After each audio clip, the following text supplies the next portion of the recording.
রাধে রাধে, হরে কৃষ্ণা বন্ধুরা, welcome back to my channel. চলে এসেছি আরও একটা নতুন ভিডিও নিয়ে। আজকে রাধার জন্মদিন, রাধা অষ্টমী। তো ভিডিওটা প্রথম থেকে শেষ পর্যন্ত দেখতে থাকো। গাছেতে কিছু টগর ফুল ফুটেছিল, সেগুলোকে তুলে নিলাম রাধারানীর চরণে দেবো বলে। তোমরা কারা কারা রাধা অষ্টমী ব্রত পালন করছো অবশ্যই কমেন্ট করে জানাবে। তো এদিকে দেখো আকাশটা কত সুন্দর লাগছে না?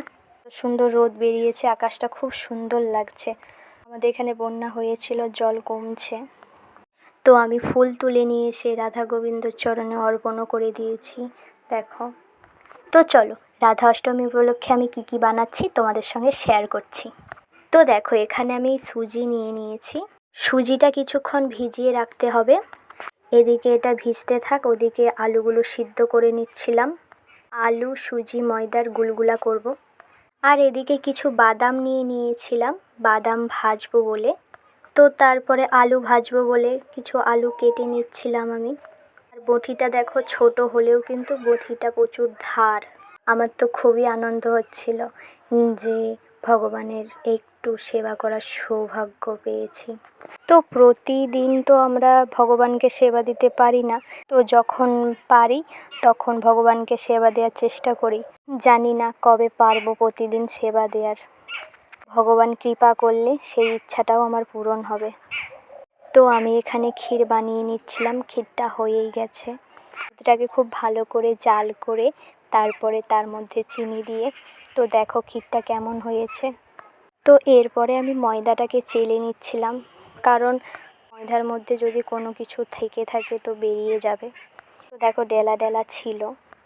সিদ্ধ করে রাখা আলুটাকে আমি খুব ভালো করে মেখে নিয়েছি। দেখো কোনো ডেলা ভাব যেন না থাকে আলুতে। আলুতে যদি ডেলা ভাব থেকে যায় তাহলে কিন্তু একদমই খেতে ভালো হবে না। তো এদিকে দেখো সুজিটাও অনেকক্ষণ ধরে ভিজানো ছিল, খুব সুন্দর ভিজে গেছে। আমি পানমৌরি কিছুটা নিয়ে নিয়েছিলাম। পরিমাণ মতন লবণ দিতে হবে, সেই সিন্ধুক লবণ ব্যবহার করতে হবে। পরে পরিমাণ মতো চিনি, আস্তে আস্তে মেখে নিতে হবে।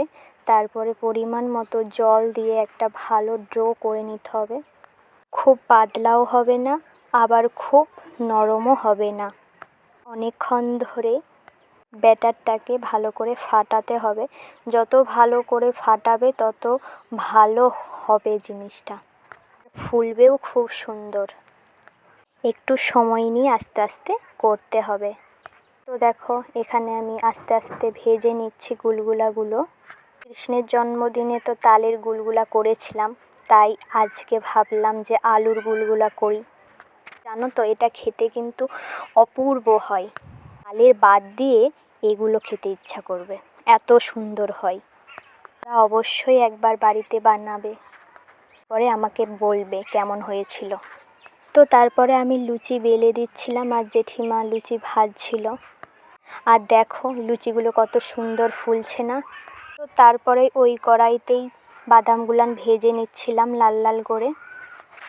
তারপরে কড়াইতে কাঁচা লঙ্কা দিয়ে আলুগুলোকে তুলে দিয়েছিল জেঠিমা, আলু ভাজবে বলে। আর এদিকে দেখো আলুটা ছাড়তে গিয়ে তাতা তেলে একটা আলু পড়ে যেতে কেমন ভাজা হয়ে যাচ্ছে। তারপরে সুজিটা বানিয়ে নিচ্ছিলাম, অল্প অল্প করে দুধ দিয়ে ভালো করে লাড়তে হবে, না হলে ডেলা ডেলা রয়ে যাবে। খুবই সাবধানে করতে হবে। তো সুজিটা হয়ে গেছে, এখন একটা পাত্রে ঢেলে নিচ্ছি। তো এদিকে আমাদের রান্না বান্না সব কমপ্লিট। তোমরা পুরো ভিডিওটা দেখে অবশ্যই জানাবে যে ভিডিওটা কেমন হয়েছে তোমাদের। আর কারা কারা রাধা অষ্টমী ব্রত পালন করছে অবশ্যই জানাবে। এদিকে ভগবানকে ভোগ নিবেদন করব বলে সমস্ত খাবারে তুলসী পাতা নিবেদন করছিলাম। তো তারপরে আমরা ঠাকুর ঘরে চলে গিয়েছিলাম। এটা আমার বড় জেঠিমার ঠাকুর ঘর। তো সে সব ঠাকুরকে ভোগ নিবেদন করছিল, তো আমাকে বলছিল ভিডিও কর। আজকের দিনটা তো আমার সত্যি খুব ভালো লাগছিল জানো তো, কারণ যখনই আমি ভগবানের জন্য কিছু করি তো তখন মনে এক আলাদাই এক শান্তি, এটা বলে বোঝানো যাবে না। তো তারপরে জেঠিমা পুষ্প নিবেদন করছিল সমস্ত দেবদেবীকে। তো আমিও আমাদের বাড়িতে ভগবানকে ভোগ লাগালাম। তোমরা শ্রী রাধারানীর চরণ দর্শন করো। খুবই সুন্দর লাগছিল কিন্তু আজকে রাধারানীকে। তো প্রেম সে বলো রাধে রাধে, হরে কৃষ্ণা, শুভ রাধা অষ্টমী। তো আজকের ভিডিও এই পর্যন্তই, দেখা হচ্ছে আবার অন্য কোনো নতুন ভিডিওতে। ভালো থাকবেন, সুস্থ থাকবেন। তো আমার ভিডিওতে যদি কোনো ভুল ত্রুটি বলে থাকি তো নিজ গুণে ক্ষমা করে দেবেন। শুভ রাধা অষ্টমী। রাধে রাধে, হরে কৃষ্ণা।